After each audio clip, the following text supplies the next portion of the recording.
ჩვენი გაკვეთილის თემაა ვექტორი და ვექტორების შეკრება. განვიხილოთ შემდეგი სიტუაცია. დავუშვათ, გვაქვს რაიმე აწერტილი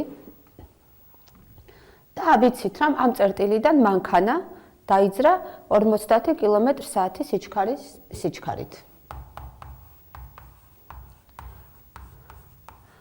არის თუ არა ეს მონაცემები საკმარისი იმისთვის, რომ სრულად აღწეროთ მანქანის მოძრაობა. რა თქმა უნდა, არა, სიჩქარის გარდა ჩვენ კიდევ უნდა ვიცოდეთ, თუ რა მიმართულებით წავიდა ავტომობილი ამ აწერტილიდან, ვინაიდან იგი აწერტილიდან შეიძლება თუ არ მივუთითეთ მიმართულება, წავიდეს უამრავი სხვადასხვა მიმართულებით. მოდით ახლა დავაზუსტებ. დავუშვათ, აწერტილიდან ავტომობილი დაიძრა ჩრდილოეთით 50 კმ/სთ სიჩქარით. ამ შემთხვევაში ჩვენ უკვე გვაქვს სრული ინფორმაცია ამ ავტომობილის მოძრაობის შესახებ. ანუ ჩვენ ვიცით მისი სიჩქარე და აგრეთვე მიმართულება. მაშასადამე სიჩქარე ეს არის სიდიდე, რომელიც ხასიათდება ორი მონაცემით. მას აქვს რიცხვითი მნიშვნელობა და აგრეთვე მას აქვს მიმართულება. ასეთ სიდიდეებს ვექტორები ეწოდება. ვექტორია კიდევ ძალა, გადაადგილება. მაგალითად, დავუშვათ, ავტომობილი კვლავ დაიძრა რაიმე აწერტილიდან, მან იარა აღმოსავლეთით 100 კმ. მივიდა B წერტილში, მოდით აღვნიშნოთ ისრით, რომ იგი მივიდა A-დან B წერტილში, ანუ A არის საწყისი წერტილი, ხოლო B საბოლოო წერტილი. შემდეგ B წერტილიდან მან დაიწყო მოძრაობა ჩრდილოეთით და გაიარა 50 კმ და მივიდა C წერტილში. ამ ავტომობილის გადაადგილება არის A წერტილიდან C წერტილისკენ, ჯამური გადაადგილება.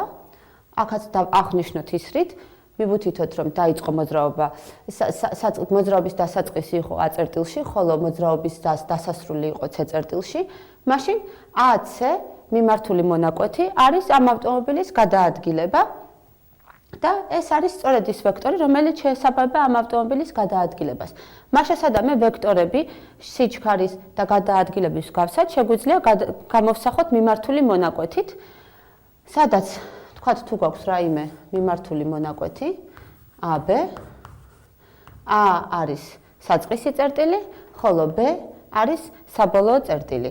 ყოველ ვექტორს კვლავ გავიმეორებ, გააჩნია რიცხვითი მნიშვნელობა, ანუ ეს არის ამ ვექტორის სიგრძე, თქვათ AB ვექტორის სიგრძე, AC ვექტორის სიგრძე, ამ ჩვენს გადაადგილებაში AB და BC ვექტორების სიგრძეები და აგრეთვე მას გააჩნია მიმართულება. მაგალითად, აი ამ ავტომობილის მაგალითში პირველ შემთხვევაში მიმართულება იყო აღმოსავლეთით A-დან B-სკენ, შემდეგ ჩრდილოეთით B-დან C-სკენ, ხოლო საბოლოო ჯამური გადაადგილება იყო A-დან C-სკენ.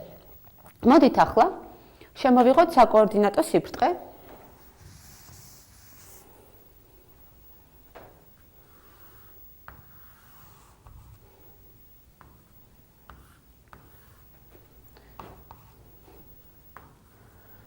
და ვთქვათ, რომ X ღერძის დადებითი მიმართულება არის აღმოსავლეთით მოძრაობა, შესაბამისად დასავლეთით მოძრაობა იქნება X ღერძის უარყოფითი მიმართულება.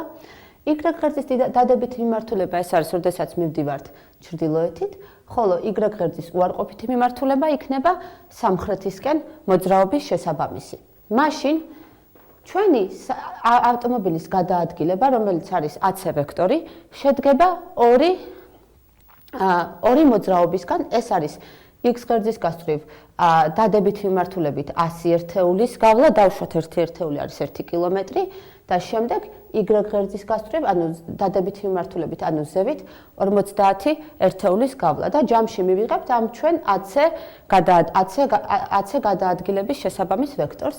შეგვიძლია ვთქვათ, რომ AC ვექტორი, ვექტორს ასე აღვნიშნავთ თავზე ისრით, შედგება ორი კოორდინატისგან, ეს არის 100 და 50. 100 გვეუბნება, რომ ამ ვექტორის X კოორდინატი არის 100 ერთეულის ტოლი, ანუ A წერტილიდან მოხდა 100 ერთეულით მარჯვნივ გადანაცვლება და Y კოორდინატი, რომ არის 50, გვეუბნება, რომ ჩვენ Y ღერძის დადებითი მიმართულებით გადავადგილდით 50 ერთეულით, ანუ ავტომობილი ავიდა ზევით 50 კილომეტრით, 50 ერთეულით. 100 და 50 არის ამ ვექტორის კოორდინატები. ანალოგიურად დავუშვათ ახლა წავიდა იგივე აწერტილიდან სხვა ავტომობილი, თქვათ 80 ერთეულით. მოდით 120 ერთეულით აღმოსავლეთისკენ, ეს ნიშნავს, რომ მოხდება შემდეგი გადაადგილება სადღაც აქეთ. ეს იყოს დ-წერტილი და 5 ერთეულით, ანუ 5 კილომეტრით ჩრდილოეთით ამ დ-წერტილიდან. ეს იყოს E-წერტილი. მაშინ ავტომობილის გადაადგილება გამოისახება AE მიმართული მონაკვეთით და ანუ AE ვექტორით და ამ AE ვექტორის კოორდინატები იქნება -120 და 5. ეს იყო 5 და აქ იყო 120 ერთეული. ანუ -120 გვეუბნება, რომ A-წერტილიდან ავტომობილი გადაადგილდა აღმოსავლეთისკენ, ანუ X ღერძის უარყოფითი მიმართულებით 120 ერთეულით და შემდეგ ავიდა 5 ერთეულით ზევით, ანუ Y ღერძის გასწვრივ დადებითი მიმართულებით გადაადგილდა 5 ერთეულით. საზოგადოდ, ახლა ვნახოთ თუ როგორ შეიძლება ჩავწეროთ ნებისმიერი ვექტორი მისი კოორდინატებით. ამისათვის ავიღოთ ვექტორის სათავე, ანუ საწყისი წერტილი, ვექტორის ბოლო, საბოლოო წერტილი, გვაქვს AB ვექტორი. დავუშვათ A წერტილის კოორდინატებია x1 და y1, ხოლო B წერტილის კოორდინატებია x2 და y2. მაშინ A ვექტორის კოორდინატები არის AC და CB მონაკვეთები.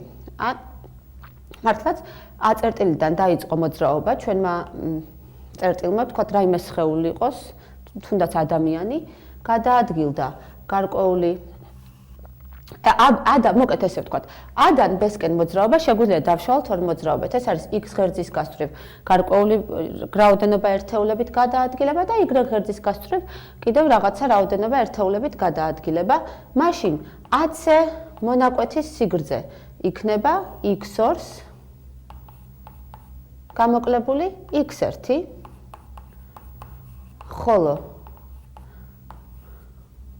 ეს არის y1, ეს არის y2, აქ ღერძებს არ დაგვაწევს, რომ სახელები სჭირდება. BC მონაკვეთის სიგრძე იქნება y2-ს - y1.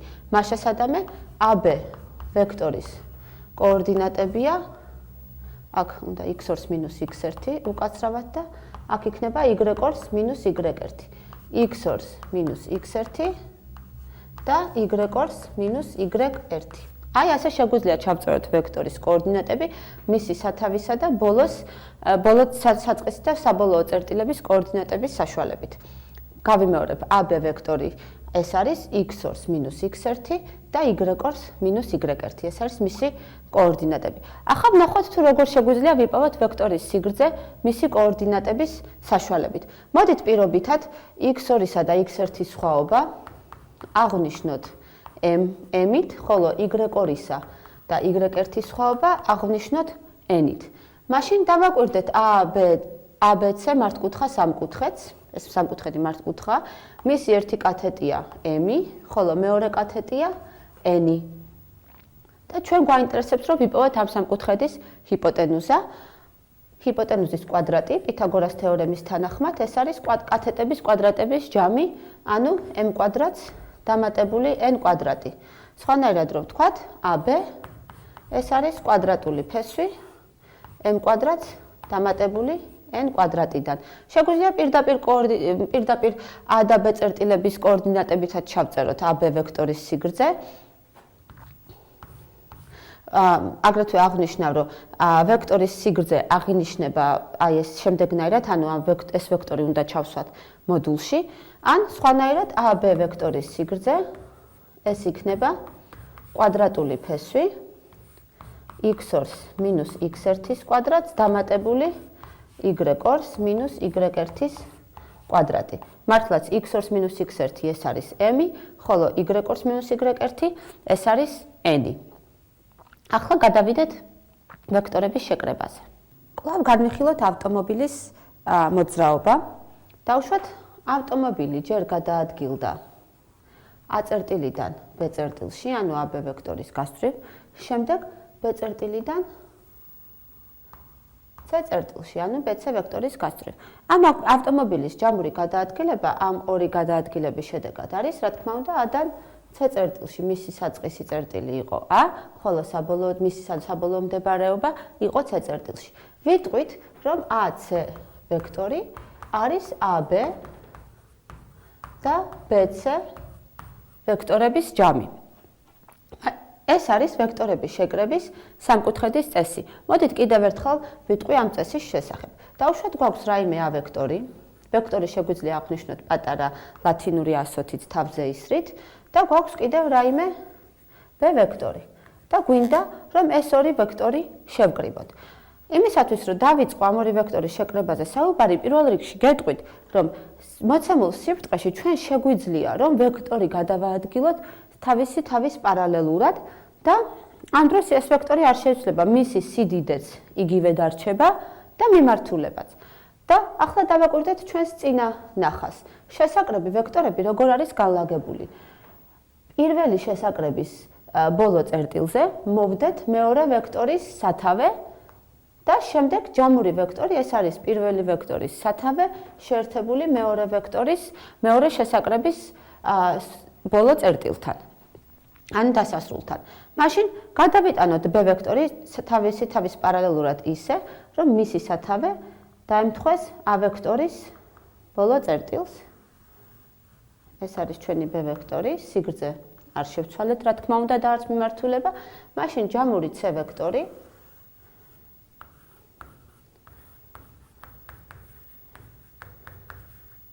არის A + B და იგი არის აი ეს მონაკვეთი, რომელიც მოდებულია A ვექტორის სათავეზე და B ვექტორის ბოლო წერტილზე. საკოორდინატო სიბრტყეზე შეგვიძლია ჩვენ ვნახოთ თუ როგორ შეიძლება ვექტორების შეკრება, ანუ ვექტორების შეკრება კოორდინატების საშუალებით. ამისათვის კვლავ მოვიშველიოთ საკოორდინატო სიბრტყე, რა თქმა უნდა. ავიღოთ რაიმე A ვექტორი, რომლის კოორდინატებიც არის დავუშვათ 3 და 2. ეს ნიშნავს, რომ ეს x ღერძის გასწვრივ გადაადგილება ხდება 3 ერთეულით მარჯვნივ და შემდეგ y ღერძის გასწვრივ 2 ერთეულით ზევით და რაიმე C ვექტორი, რომლის კოორდინატებიც არის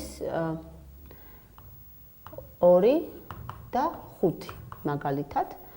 ანუ ესე მოხდება მე 5 ერთეულით ზევით. ეს არის ჩვენი C ვექტორი. მისი კომპონენტებია 2 და 5. ჯამური ვექტორი B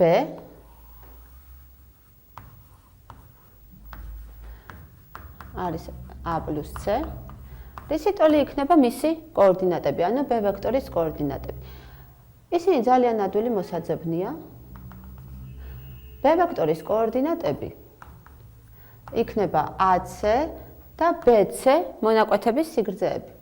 AC მონაკვეთის სიგრძე არის 3-ს დამატებული 2, ხოლო BC მონაკვეთის სიგრძე არის 5-ს დამატებული 2.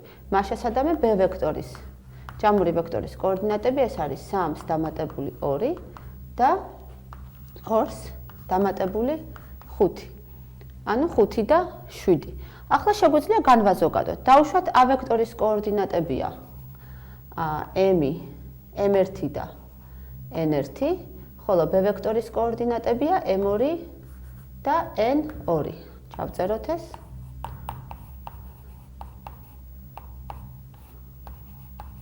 და B ვექტორის უკაცრავად C ვექტორის კოორდინატებია M2 და N2.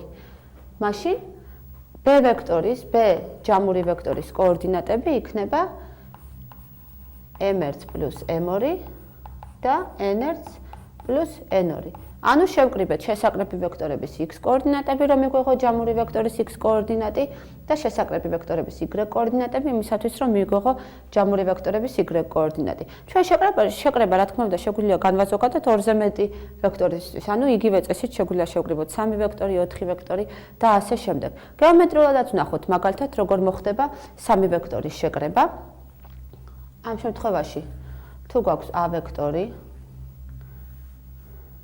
B ვექტორი და დავუშვათ რაიმე C ვექტორი და გვინდა მათი შეკრება, მათ ზუსტად იგივენაირად სამკუთხედის წესის მსგავსად დავალაგებ შემდეგნაირად, ანუ პირველი ვექტორის ბოლო წერტილზე მოვდებ მეორე ვექტორის სათავეს და შემდეგ მეორე ვექტორის ბოლო წერტილზე მოვდებ მესამე ვექტორის სათავეს და შემდეგ პირველი ვექტორის სათავესა და ბოლო ვექტორის ბოლო წერტილს შევაერთებ ერთმანეთთან და ჩვენს მიერ მიღებული D ვექტორი იქნება A, B და C ვექტორების ჯამი. ახლა გადავიდეთ ვექტორების გამოკლებაზე. იმისათვის, რომ ვისაუბროთ ორი ვექტორის სხვაობაზე, მოდით ჯერ კვლავ დავუბრუნდეთ შეკრებას ვექტორების, ანუ A და B ვექტორების ჯამი არის C ვექტორი, მაშინ ცხადია, რომ B ვექტორი მაგალითად არის C და A ვექტორების სხვაობა, B ვექტორი არის C ვექტორს, გამოკლებული A ვექტორი. მაშინ სადამე იმისათვის, რომ ვიპოვოთ ორი ვექტორის სხვაობა, მათი სათავეები უნდა მოვდოთ ერთ წერტილში და შემდეგ სხვაობა უნდა მივმართოთ საკლებისკენ, ანუ იმ ვექტორისკენ, რომელსაც ვაკლებთ მეორე ვექტორს. კვლავ გავიმეორებ, B არის C და A ვექტორების სხვაობა. ვექტორების სხვაობა შეგვიძლია მოპირდაპირე ვექტორის საშუალებითაც ვიპოვოთ. ამისათვის ჯერ შემოვიღოთ მოპირდაპირე ვექტორის ცნება. დავუშვათ გვაქვს OA და OB ვექტორები და ვიცით, რომ ამ ვექტორების სიგრძეები არის ერთმანეთის ტოლი და ისინი არიან მიმართული ერთმანეთის საპირისპიროდ, მაშინ ვიტყვით, რომ ეს ვექტორები არის მოპირდაპირე ვექტორები. მოდით უფრო მარტივი აღნიშვნა შემოვიღოთ, ვთქვათ OA არის A ვექტორი, ხოლო OB არის B ვექტორი, შეგვიძლია ვთქვათ, რომ A ვექტორი უდრის -B ვექტორს. მაშინ ახლა დავიწყოთ მოპირდაპირე ვექტორის საშუალებით ორი ვექტორის სხვაობის განხილვა. დავუშვათ გვაქვს ორი ვექტორი A ვექტორი და რაიმე B ვექტორი. A და B ვექტორების სხვაობა იგივე არის, რაც A ვექტორისა და B-ს მოპირდაპირე ვექტორის ჯამი, ანუ A-ს plus -B. პირველ რიგში ავაგოთ B-ს მოპირდაპირე ვექტორი, მას უნდა ჰქონდეს იგივე სიგრძე, ხოლო მიმართულება საპირისპირო, ანუ B-ს მოპირდაპირე ვექტორი იქნება ესეთი. და ახლა შეგვიძლია ვისარგებლოთ ვექტორების შეკრების ჯამის წესით, ანუ ეს მოპირდაპირე ვექტორი, ანუ -B ვექტორი გადავიტანოთ პარალელურად ისე, რომ მისი სათავე დაემთხვეს A ვექტორის ბოლოს. მივიღებთ შემდეგ სურათს და ამ ორი ვექტორის ჯამი არის აი ეს C ვექტორი. ანუ C ვექტორი არის A ვექტორისა და B ვექტორის ვექტორების სხვაობა. ვექტორების სხვაობის პოვნა შეგვიძლია, რა თქმა უნდა, კოორდინატების საშუალებითაც, ანუ თუ A ვექტორის კოორდინატებია M1 და N1, ხოლო B ვექტორის კოორდინატებია M2 და N2, მაშინ A-ს -B იქნება M1-სა და M2-ის სხვაობა X კოორდინატი და N1-სა და N2-ის სხვაობა იქნება A-B ვექტორის Y კოორდინატი და ბოლოს ჩვენ უკვე შემოვიღეთ ვექტორების შეკრების სამკუთხედის წესი და ახლა ვისაუბროთ კიდევ ერთ წესზე, რომელსაც პარალელოგრამის წესი ეწოდება. ამისათვის კვლავ ავიღოთ A და B ვექტორები, რომლებიც მოდებულია უკვე ერთ წერტილში, რომელთა სათავეები მოდებულია ერთ წერტილში. მე ახლა შევეცდები დავასაბუთო, რომ ამ ორი ვექტორის ჯამი არის ამ ვექტორებზე აგებული პარალელოგრამის დიდი დიაგონალი.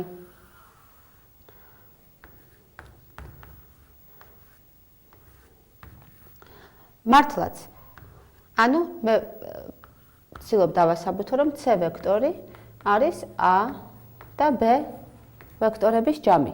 მართლაც, A, D და B, C ვექტორები ერთმანეთის ტოლია. პარალელოგრამის გვერდები, მოპირდაპირე გვერდები, რა თქმა უნდა, სიგრძით ერთმანეთის ტოლია, ხოლო ამ ორ ვექტორს მიმართულება აქვს ერთი და იგივე. ისინი ერთმანეთის პარალელურია და ერთნაირად არის მიმართული. მაშინ სადამე B, C ვექტორი უდრის B ვექტორს, ხოლო ვექტორების შეკრების სამკუთხედის წესის თანახმად, აი, თუ დავაკვირდებით A, B, C სამკუთხედს, AC ვექტორი არის AB და BC ვექტორების ჯამი. AB ვექტორი არის A ვექტორი, ხოლო BC ვექტორი, როგორც უკვე ვთქვით, უდრის B ვექტორს, მაშასადამე C ვექტორი, ანუ AC ვექტორი არის A და B ვექტორების ჯამი. ამას კიდევ ერთხელ ვიტყვი ახლა, რომ იმისათვის, რომ შევკრიბოთ ორი ვექტორი, ისინი შეგვიძლია მოვდოთ ერთ წერტილში, მათი სათავეები მოვდოთ ერთ წერტილში, ავაგოთ ამ ორ ვექტორზე პარალელოგრამი და ამ პარალელოგრამის დიდი დიაგონალი იქნება ამ ორი ვექტორის ჯამი. ხოლო მცირე დიაგონალი იქნება ამ ორი ვექტორის სხვაობა. მაგალითად, თუ გვაინტერესებს A - B ვექტორი, მცირე დიაგონალი იქნება D, მცირე დიაგონალი, რომელიც მცირე დიაგონალზე აგებული ვექტორი DB იქნება A - B, ხოლო B - A ვექტორი იქნება BD. B - A ვექტორი იქნება BD ვექტორის ტოლი. მაშასადამე ჩვენ პარალელოგრამის საშუალებით ვაჩვენეთ ორი ვექტორის ჯამი და სხვაობა და ისინი აღმოჩნდა ამ პარალელოგრამის დიაგონალები. მოდით ახლა შევაჯამოთ ჩვენი გაკვეთილი.